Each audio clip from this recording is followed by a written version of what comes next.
ओम नमः सिद्धेभ्यः। ओम नमः सिद्धेभ्यः। ओम नमः सिद्धेभ्यः। मंगलम भगवान वीरो मंगलम गौतमो वने मंगलम कुंद कुंदाद्यो जैन धर्मोस्तु मंगलम सर्वमंगलमांगल्यम सर्वकल्याणकारकं प्रधानं सर्वधर्माणां जैनम जयतु शासनम। अहिंसा परमो धर्म की, महावीर भगवान की। प्रातः स्मरणीय परम पूजाचार्य गुरुवर श्री विद्यासागर जी मुनि महाराज की जय।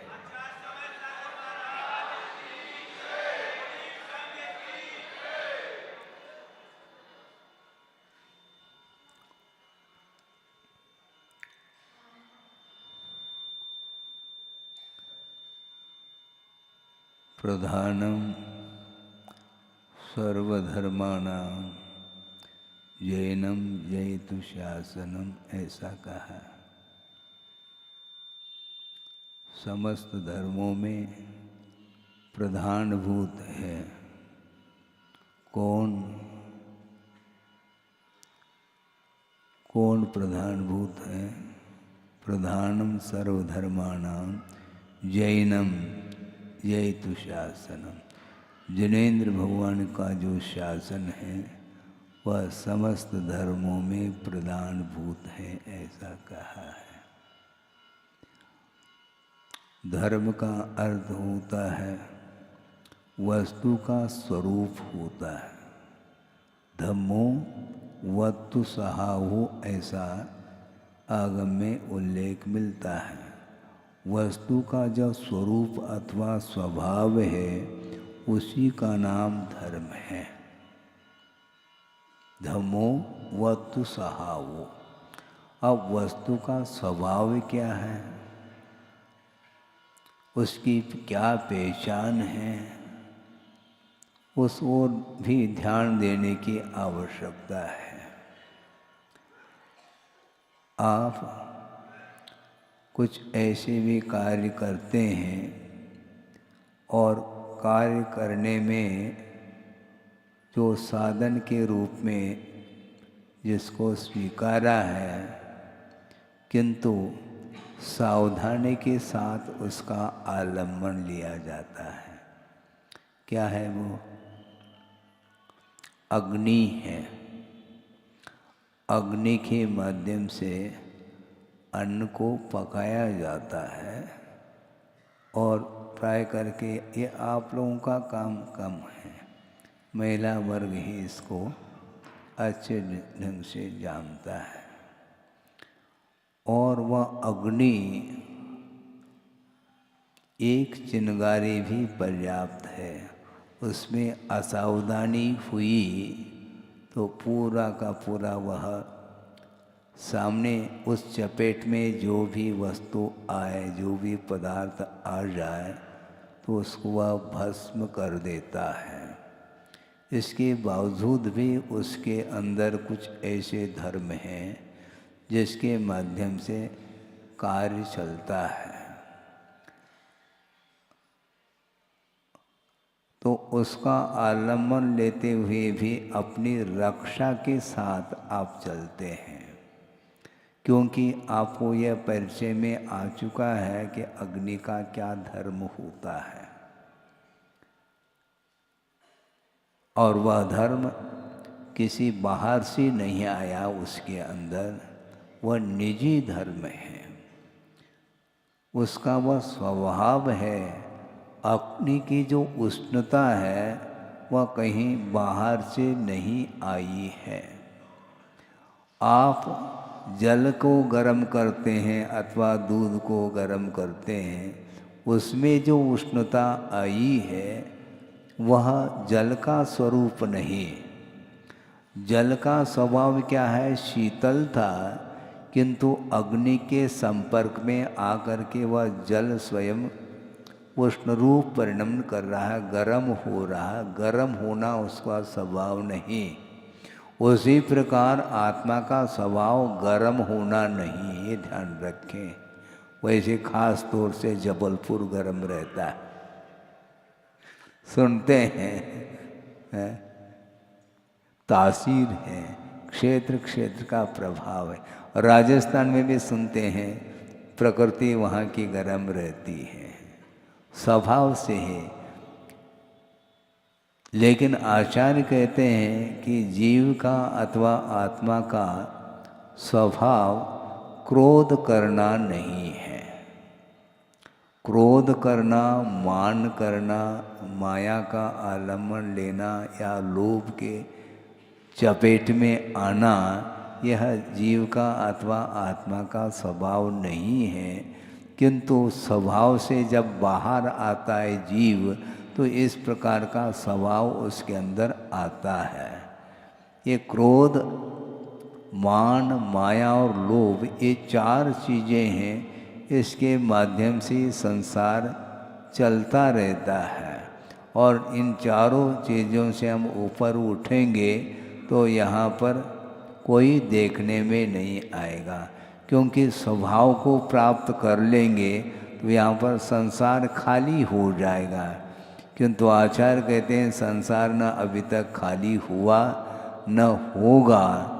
निरंतर इसी धरती से अतीत में अनंत आत्माएं स्वरूप को अथवा स्वभाव को उपलब्ध कर चुके हैं। इसके बावजूद भी संसार में कमी देखने को नहीं मिलती है। एक बहुत अच्छा प्रसंग जो सैद्धांतिक है उसको रखना चाहता हूँ, क्योंकि संसार की विचित्रता के बारे में अपने को ज्ञान जानकारी प्राप्त करनी है। अनंतानंत शुद्ध होने के बावजूद भी संसार ज्यों का त्यों क्यों दिख रहा है? तो आगमकारों का ये कहना है कि एक जो निगोदिया जीव है उसकी शरीर की अवगाहना के बारे में उल्लेख किया है कि वह घनांगुल के असंख्यातवें भाग प्रमाण इतनी सूक्ष्म अवगाहना जिसकी शरीर की है, और उस शरीर के भीतर जो निगोद राशि है वह किस रूप में है? अभी तक जो अनंतानंद सिद्ध हुए हैं उससे भी अनंत गुणी एक निगोदिया शरीर के भीतर हैं, ऐसा उनका कहना है। अब सोचो यह संसार समाप्त होगा तो कैसे होगा, हमें बता दो। और ऐसे असंख्यात निगोद शरीर हैं, और प्रत्येक शरीर में सिद्धों से अनंत गुणी, सिद्धों से अनंत गुणी जीव उसमें विद्यमान हैं। अभी तक वह एक निगोदिया जीव के शरीर के भीतर जो जीव हैं वह अभी तक खाली नहीं हुआ, न खाली होगा। इसको बोलते हैं अनंत। अनंत का अर्थ पहले भी हमने आपके सामने रखा था, किंतु विस्मरण होना स्वाभाविक है, क्योंकि यह भी स्वभाव है आपका। सालों का लेखा जोखा आप भूल नहीं सकते। दुकान में किसका कितना देना है, कितना लेना है, ये सारा सारा जमा खर्च आपके माइंड में है। और विस्मृत न हो इसलिए आपके पास सभी संसाधन हैं। कैलकुलेटर भी आपके पास ही है, और भी कंप्यूटर सिस्टम से आप चलते हैं। इसके उपरांत भी आपको ध्यान रहता है कि किसका कितना बिल चुकाना है और कितना लेना है। ये सारा सारा आपके पास वह विषय उपस्थित रहता है। किंतु यहाँ पर जो अनंत की संख्या बताई जा रही है वह अपने आप में अद्भुत है। वह ये है कि आया भावे व्यये सति अपि यस्य अंत न विद्यते स अनंत, ऐसा कहा। आय का तो अभाव है, जिस संख्या में कोई संख्या जुड़ नहीं रही है, आय का अभाव है और व्यय सति अपि निरंतर उस संख्या में से व्यय होता चला जा रहा है, फिर भी जिस संख्या का अंत न हो उसका नाम अनंत कहा है।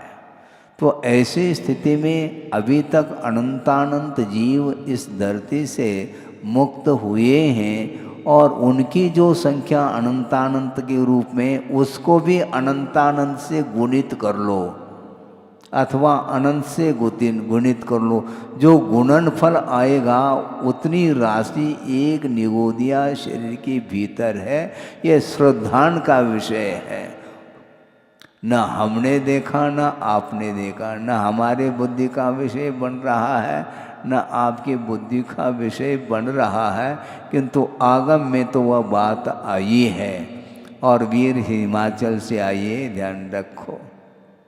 और दूसरी बात ये है कि और विस्मय की बात आपके सामने ये रखना चाहते हैं, वह ये है कि आज के तारीख से अनंत काल व्यतीत होने के बावजूद भी यही संख्या बनी रहेगी कि सिद्धों से अनंत गुणे, सिद्धों से अनंत। अभी वर्तमान में अनंतानंत सिद्ध हैं, उसको अनंत से अपनी गुणित कर लिया, जो गुणनफल आया वह एक निगोदिया शरीर के भीतर है। और आज से अनंतानंत काल व्यतीत होने के बाद सिद्धों की संख्या तो बढ़ जाएगी, उसके बाद भी उसको अनंत से ही गुणा करना, और उतनी राशि एक निगोदिया शरीर के भीतर है। और ऐसे असंख्यात जो है निगोदिया जीवों की शरीर की संख्या है। तो ऐसी स्थिति में कभी भी नाना जीवों के अपेक्षा से संसार का अंत न भूतो न भविष्यति है, किंतु व्यक्तिगत संसार का अंत किया जा सकता है। आप मुक्त हो सकते हैं, किंतु सारे जीव मुक्त हो जाए ये संभव नहीं, क्योंकि अनंत अनंत है। तो हमारा कब नंबर आएगा महाराज? हैं? जबलपुर छोड़ोगे तो नंबर आ सकता है, तो नंबर ओम शांति है। बहुत कठिन है, क्योंकि जब तक ये क्रोधादिक कषाय जब तक आत्मा में उत्पन्न होती रहेगी, तब तक वह अपने स्वभाव तक पहुंच नहीं पाएगा।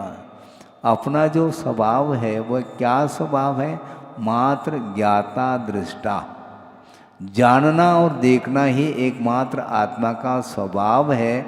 अन्य जितने भी कालुष्य परिणाम है ये आत्मा के स्वभाव के भीतर नहीं है, किंतु यह भी आत्मगत ही भाव है, किंतु वह वैभाविक भाव है, वह आत्मा का स्वभाव नहीं, ये कहा जा रहा है। इसलिए आप अपनी पहचान कर लो, हैं? आप कोई पहचान नहीं, अपनी पहचान है, और दूसरे की पहचान करना चाहो। आपको अपना परिचय नहीं है और एड्रेस लिखते हैं अमुक व्यक्ति का एड्रेस, ड्रेस और एड्रेस के साथ आप चल रहे हैं, जबकि आत्मा का कोई भी नाम नहीं है।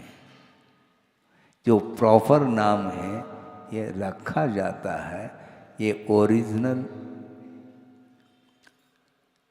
एड्रेस नहीं है। आत्म तत्व है, ज्ञाता और दृष्टा, जानना और देखना, यह आत्मा का स्वभाव है।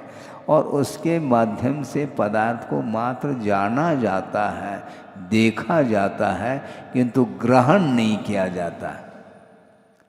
सोचो, विचार करो। आप जानते हैं, आपके पास ज्ञान नहीं है क्या? ज्ञान तो है महाराज, फिर तो क्यों लगा रहे हैं? ज्ञान तो है, किंतु आपका ज्ञान पदार्थ को जान नहीं पा रहा, बल्कि पदार्थ को जानते हुए भी ग्रहण के साथ जानता है। ये ग्रहण करने योग्य है।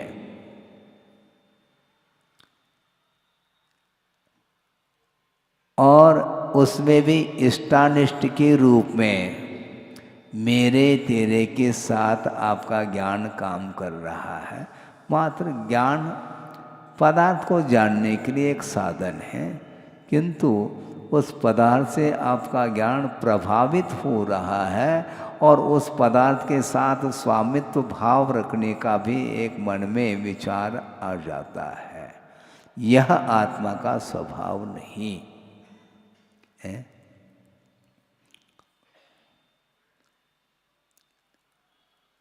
राष्ट्रपति, पति का अर्थ क्या होता है?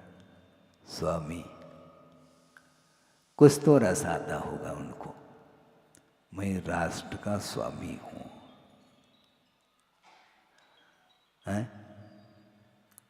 अपने आत्मा का स्वामी बनो ना, आप जगतपति बनो। आप जगतपति बनेंगे तो 3 लोक के द्वारा आपकी आराधना की जाएगी और आप आराध्य बनेंगे।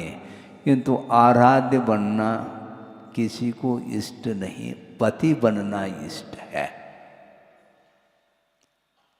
समस्या खड़ी हो गई, मैं इसका पति। षटखंड अधिपति कौन? चक्री 6 खंड के अधिपति बने और उस अधिपतित्व को लेकर के ही शायद हमें स्मरण है 60,000 है ना, 60,000 वर्ष तक उन्होंने 60,000 वर्ष उन्होंने युद्ध किया है। सोचो, विचार करो, किसके लिए? आधिपत्य के लिए। और इसके उपरांत सबको उन्होंने जीत लिया, षटखंड को, 6 खंड को जीत लिया। इसके उपरांत भी एक व्यक्ति अभी शेष है, उनको भी जीतना बाकी है। वो कौन है? वो अनुज। ये अग्रज हैं चक्री और वो अनुज छोटा भाई है। और उनको छोटा भाई उसको चक्री यदि बुलाते हैं तो नहीं आता है। फिर कब आता है? बड़े भाई के रूप में यदि वो हैं तो मैं आपके पास आ सकता हूँ, किंतु चक्री के रूप में तुम बुलाना चाहो तो मेरे पास तुम्हें आना पड़ेगा, ये ध्यान रखो, क्योंकि मेरा भी कोई अस्तित्व है।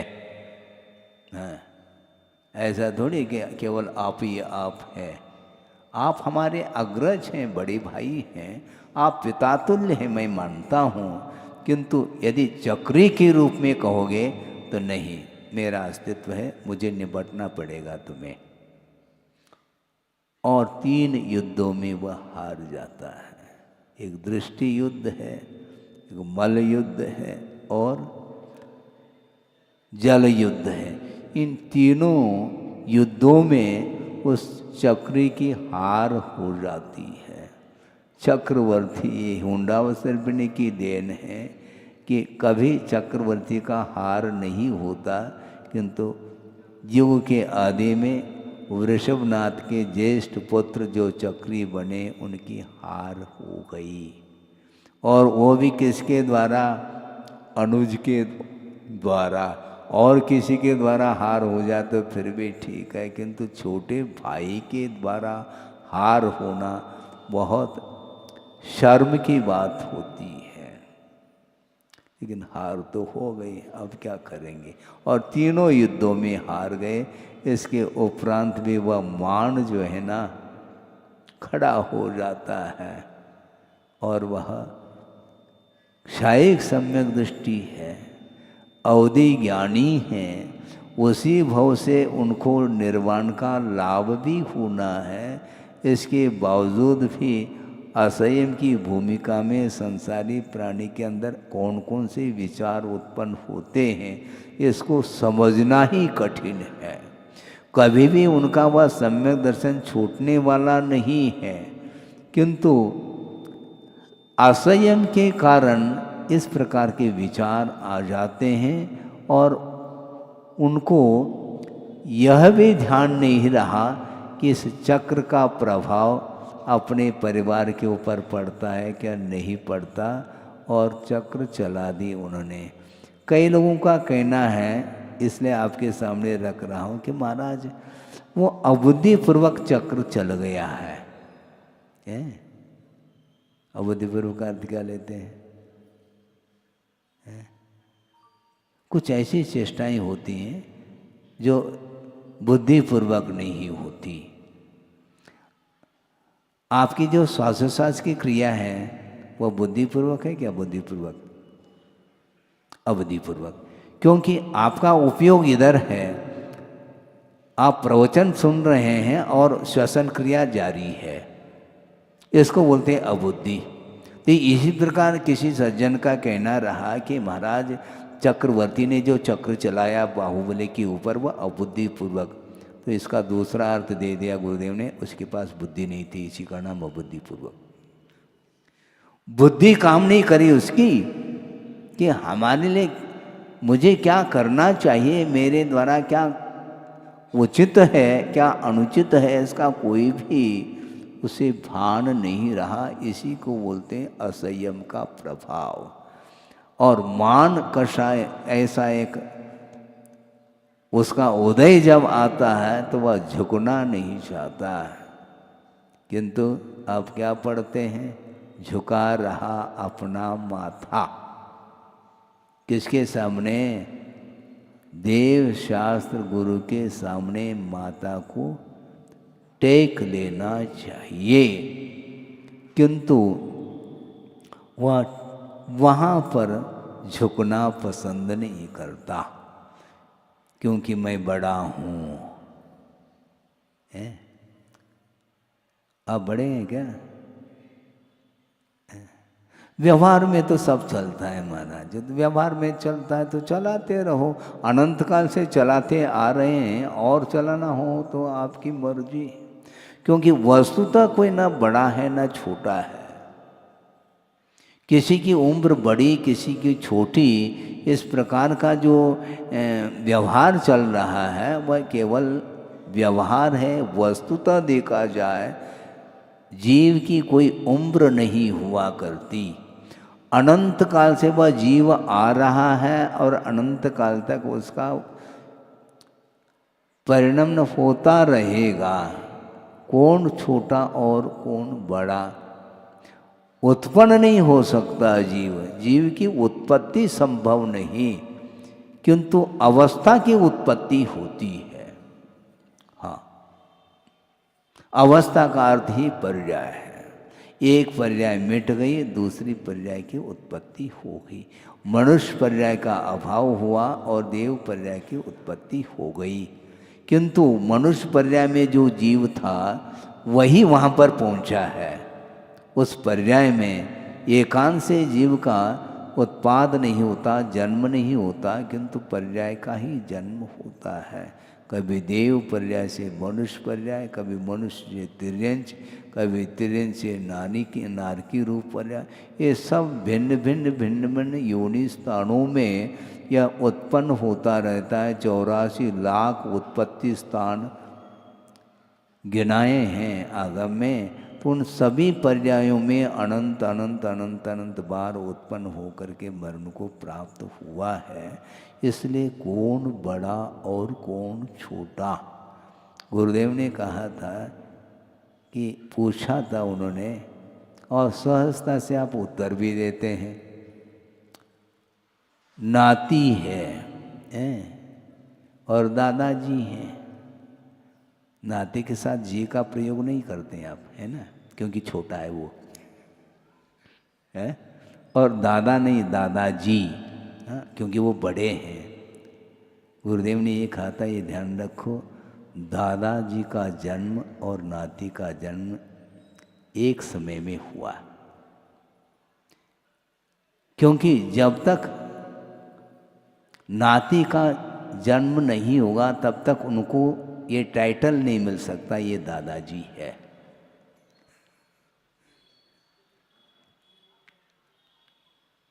वह पौत्र की अपेक्षा से ही दादाजी की संख्या सामने आती है, उसके पहले नहीं। उसके पहले तो वह पिताजी रहे पुत्र की अपेक्षा से, और पौत्र की उत्पत्ति हुई तो उनको पिता नहीं कहेंगे, उसके अपेक्षा पौत्र के अपेक्षा से उसको दादाजी ये नामकरण होता है।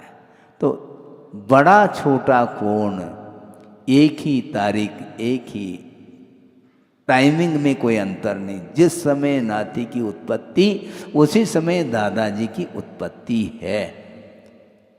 लेकिन व्यवहार में इसको आप लोग मंजूरी नहीं देते, ये छोटा है और दादाजी के गोद में खेल रहा है इसलिए वो छोटा है। किंतु ये ध्यान रखो, वो जो नाती है वह बुजुर्ग रहा होगा पूर्व भव में। ये ख्याल है तुम्हें? वर्तमान भव के साथ आप तुलना करते हैं और ये छोटा है, ये बड़ा है, अमुक है, तमुक है, ऐसा कुछ भी नहीं है। पर्याय के अपेक्षा से ही कहा जाता है। एक चींटी है, बहुत छोटी मानी जाती है काया की अपेक्षा, और उससे और चींटी से और कोई भी जीव है, मान लो मेंढक है तो वह बड़ा है, छिपकली उससे छोटी है। मेंढक से भी सर्प बड़ा है, सर्प से भी हाथी बड़ा है, हाथी से भी और कोई भी बड़ा जीव हो सकता है पर्याय की अपेक्षा। इस प्रकार ये सापेक्ष कथन है, एक दूसरे के अपेक्षा से छोटे बड़े की परिकल्पना है, किंतु जीवत्व के अपेक्षा से कोई न छोटा है न बड़ा है। इस प्रकार का ध्यान सम्यक दर्शन होने के बाद भी नहीं हो पाता। श्रद्धान का विषय होना अलग वस्तु, किंतु अपने जीवन में उसको लाने के लिए संयम की बड़ी आवश्यकता होती है। मैं चिर दीक्षित हूँ, बैठ जाओ शांति से, कहते हैं आचार्य। ये नवदीक्षित है और ये चिर दीक्षित है, ठीक है, ये व्यवहार चल रहा है, किंतु नवदीक्षित चिर दीक्षित के पहले मुक्त हो सकता है, ध्यान रखो। तुम मुक्त नहीं हो सकता, ऐसा नहीं हो सकता है। वृषभनाथ से बाहुबली पहले मुक्त हुए कि नहीं? बेटा और पिताजी का संबंध, वो संसार में संबंध जोड़ते रहो तुम, किंतु मोक्ष मार्ग में ये छोटा और बड़ा कोई भी है ही नहीं। व्यवहार का लोप नहीं कर रहा हूँ, आदर के अपेक्षा से छोटे को बड़े का विनय करना चाहिए, आदर बहुमान आदि रखना चाहिए, अलग वस्तु है। किंतु अहंकार की ओर यदि मान लो जाता है तो ये गलत सिद्ध हो जाता है, क्योंकि वह पौत्र भी क्यों न हो, पहले ही दादा जैसे पहले वह मुक्त हो सकता है, उसको रोकने वाला नहीं है। इसलिए अपने को संसार के स्वरूप के बारे में सोचना है। जब अनंत काल से यह जीव आ रहा है, उत्पन्न हो रहा है, मरण को प्राप्त हो रहा है, तो ऐसी स्थिति में हमारा कर्तव्य क्या है, इस ओर ध्यान नहीं जाएगा, स्वभाव की ओर दृष्टि नहीं जाएगी, तो कभी भी संसार का अंत, व्यक्तिगत संसार का अंत नहीं कर पाएंगे। बाकी सार्वभौमिक रूप से, सार्वजनिक रूप से यह संसार का अंत तो न कभी हुआ न होगा, किंतु जो चाहता है, मुक्त होना चाहता है, वही व्यक्ति मोक्ष मार्ग पर कदम रखता है। बंधन का जिसको अनुभव हो रहा है, वही व्यक्ति बंधन से मुक्त होने का भाव रख सकता है, रखता है। आप अपने आप में बंधन का अनुभव कर रहे हैं क्या? नहीं,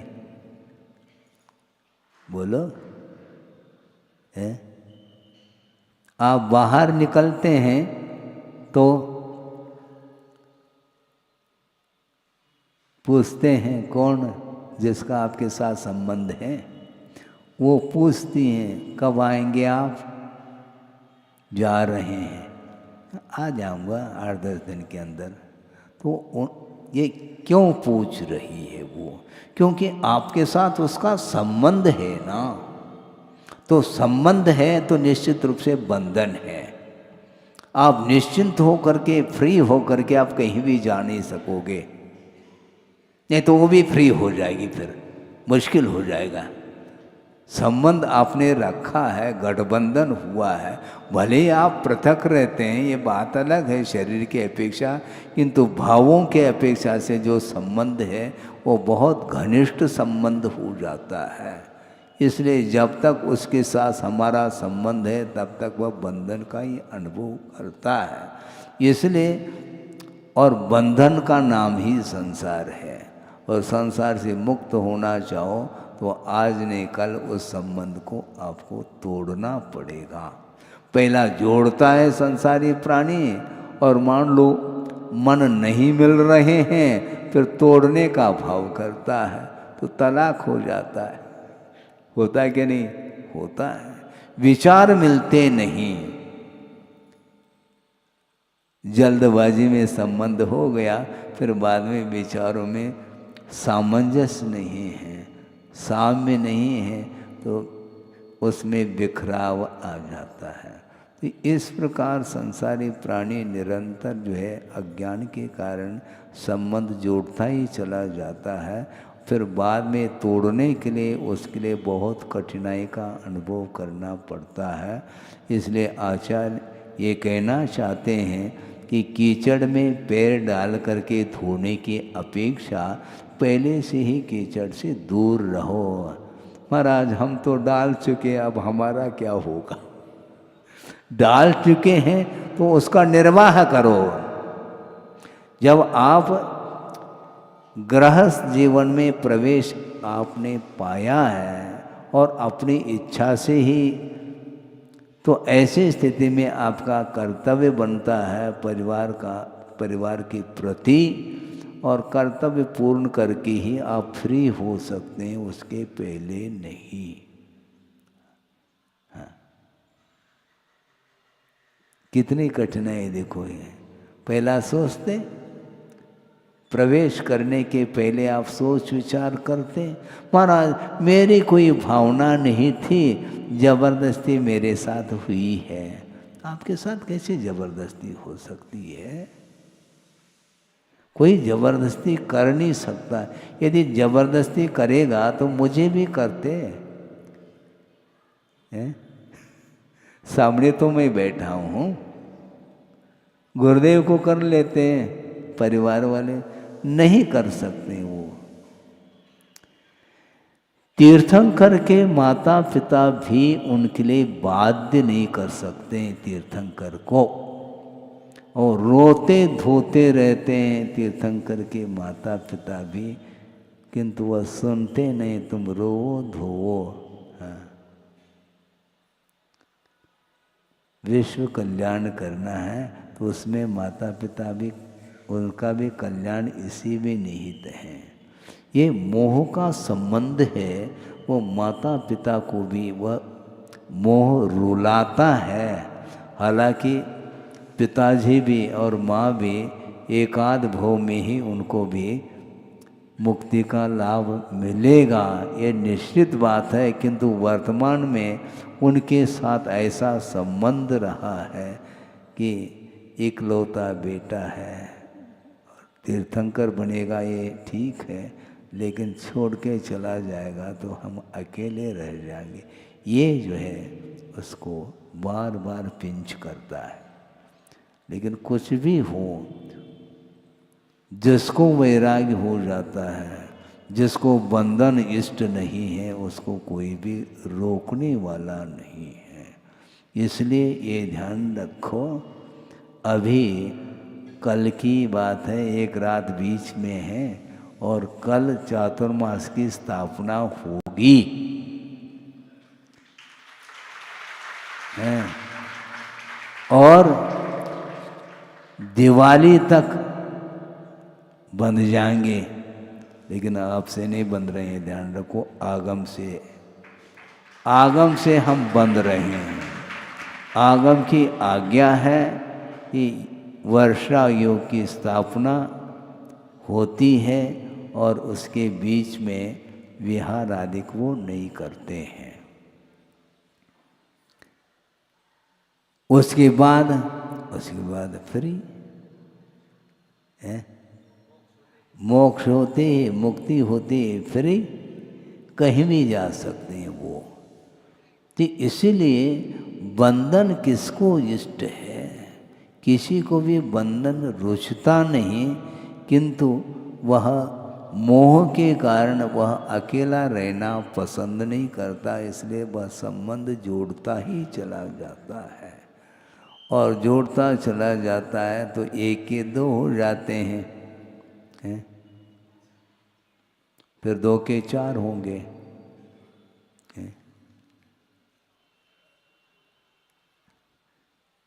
फिर 8 हो गए, अष्टापद है। ये परिवार बढ़ता चला जाता है तो वह विस्तार को ले लेता है, फिर बाद में उस जाल में आ जाता है, वो बुरी तरह से वह फंस जाता है। एक श्लोक आपके सामने रख करके इस विषय को पूर्ण कर लूँ कि हिताहित विमूढ़ आत्मा, हिताहित विमूढ़ आत्मा स्वम शाश्वत वेष्टयेत ग्रही अनेकारंभजयी पापई कोशकार कृमिर यथा। कृमि एक कीड़ा है, रेशम का कीड़ा, जिसको कोशकार बोलते हैं। उसके मुख से ही वह लार निकलती है और उसके माध्यम से ही रेशम बनता चला जाता है। वो उसके माध्यम से वह स्वयं अपने शरीर को वह वेष्टित करता चला जाता है, और वह रेशम जब निकाला जाता है तो उसका जीवन का अवसान हो जाता है।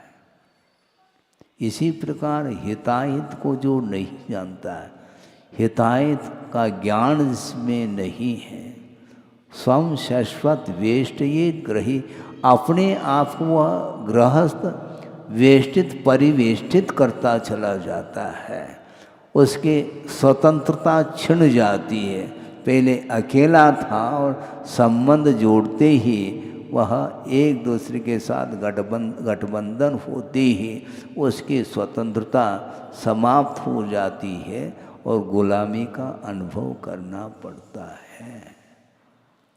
अनेक आरंभजय पापय, अनेक प्रकार के आरंभ से उत्पन्न जो पाप है उसके माध्यम से वह संसार में परिभ्रमण करता है।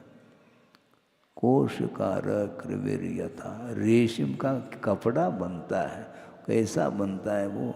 रेशम के कीड़े के लार के माध्यम से रेशम निकलता है, सिल्क जिसको बोलते हैं आप लोग, और उसका कपड़ा बनता है। बहुत अच्छा लगता है आपको, लेकिन बना कैसा है? प्रोडक्शन, उत्पाद कैसा हुआ है, कितने जीवों का घात हुआ है उसके पीछे, इसको सोचने की आवश्यकता है। इसी प्रकार संसारी प्राणी वह स्वयं मोह के कारण वह घेरे में आता चला जा रहा, दूसरे के घेरे में, फिर उससे वह मुक्त नहीं हो पाया, अभी तक नहीं हो पाया। आगे की क्या उम्मीद है महाराज? तो उम्मीद तो फिर भी रखा जा सकता है, क्योंकि जीव है और भव्य है तो निश्चित रूप से उसको मुक्ति मिलेगी। किंतु अपने आप मुक्ति इसलिए नहीं मिलती है क्योंकि अपने आप यदि बंधन हुआ हो तो अपने आप बंधन से मुक्ति मिले? हाँ, जेल अपने आप गया है क्या? वो चोरी के कारण जेल गया है, अन्य अनेक प्रकार के कोई विशिष्ट पाप आदि कार्य किए हैं जिसके कारण उसको जेल में बंद कर दिया गया है। तो इसलिए चोरी करना छोड़ दो।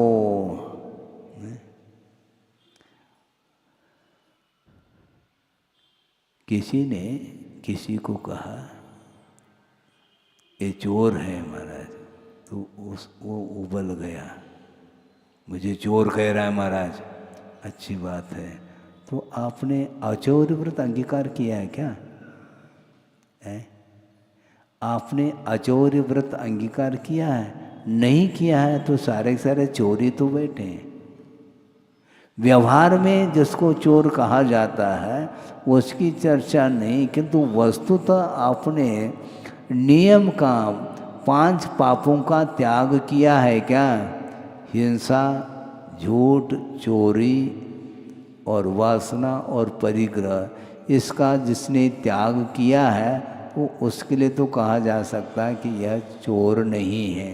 किंतु आपने अपने जीवन में अनुव्रत को अंगीकार जब नहीं किया है तो चोर कहने में कोई भी आपको बुरा नहीं लगना चाहिए। लेकिन व्यवहार में बुरा इसलिए लगता है कि हम चोरी थोड़ी कर रहे हैं। कोई डायरेक्ट कर लेता है और कोई इनडायरेक्ट कर लेता, बात उतना ही है। थोड़ा सा अंतर तो है, मत हाँ अंतर तो है, लेकिन धीरे धीरे धीरे जब अनीति का सहारा लेता चला जाता है तो वो भी भयंकर रूप ले लेता है। हाँ, अनीति के कारण संसारी प्राणी ने अतीत में अनंत बार अकाल मौत से मरा है। हाँ, अनीति भयंकर रूप है। ऐसा कैसा मरा? क्योंकि नीति का सहारा नहीं लेता और अनीति के कारण जो वित्त का अर्जन करता है वह चरम सीमा तक वह बढ़ जाता है।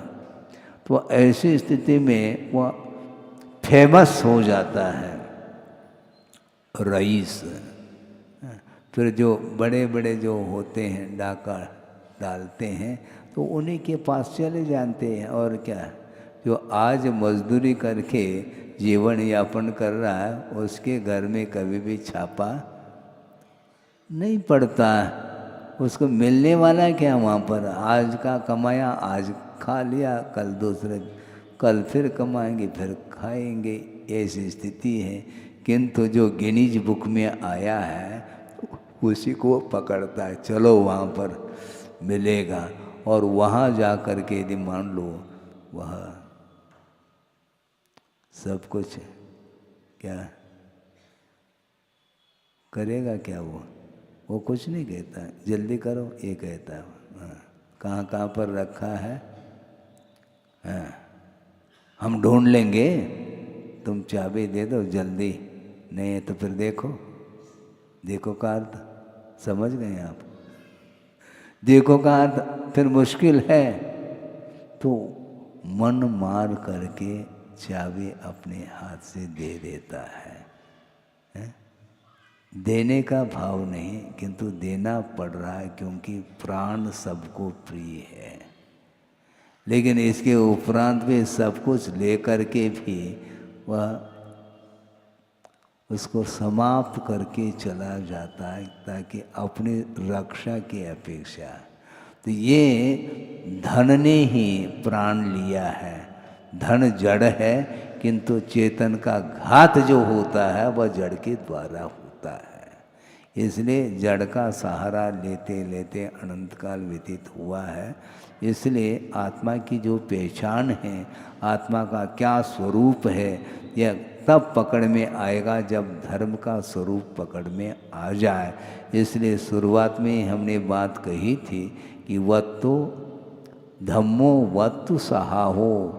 धर्म जो है वस्तु का जो स्वभाव है वह धर्म है, जो कि जीव का स्वभाव राग द्वेषादिक भाव करना नहीं किंतु वीतराग भाव ही आत्मा का स्वरूप है, स्वभाव है।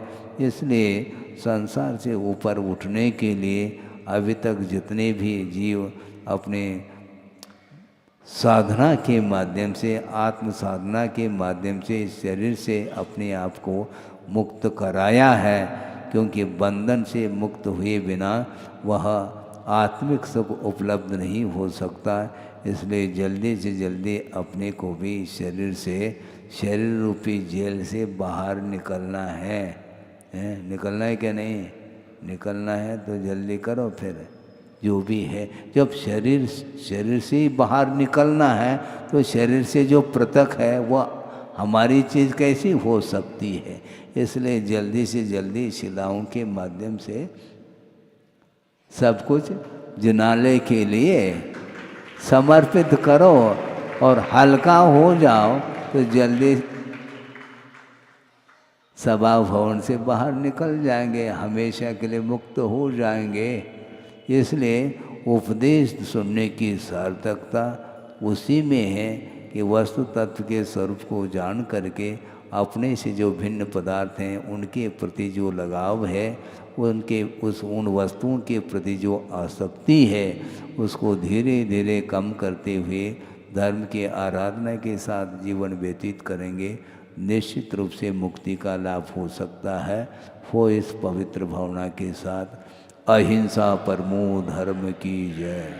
बोधि समाधि परिणाम शुद्धि स्वात्मोपलब्धि शिव शोक शुद्धि चिंतामणिम चिंतित वस्तुदाने त्वां वंदमानस्य ममास्तु देवी।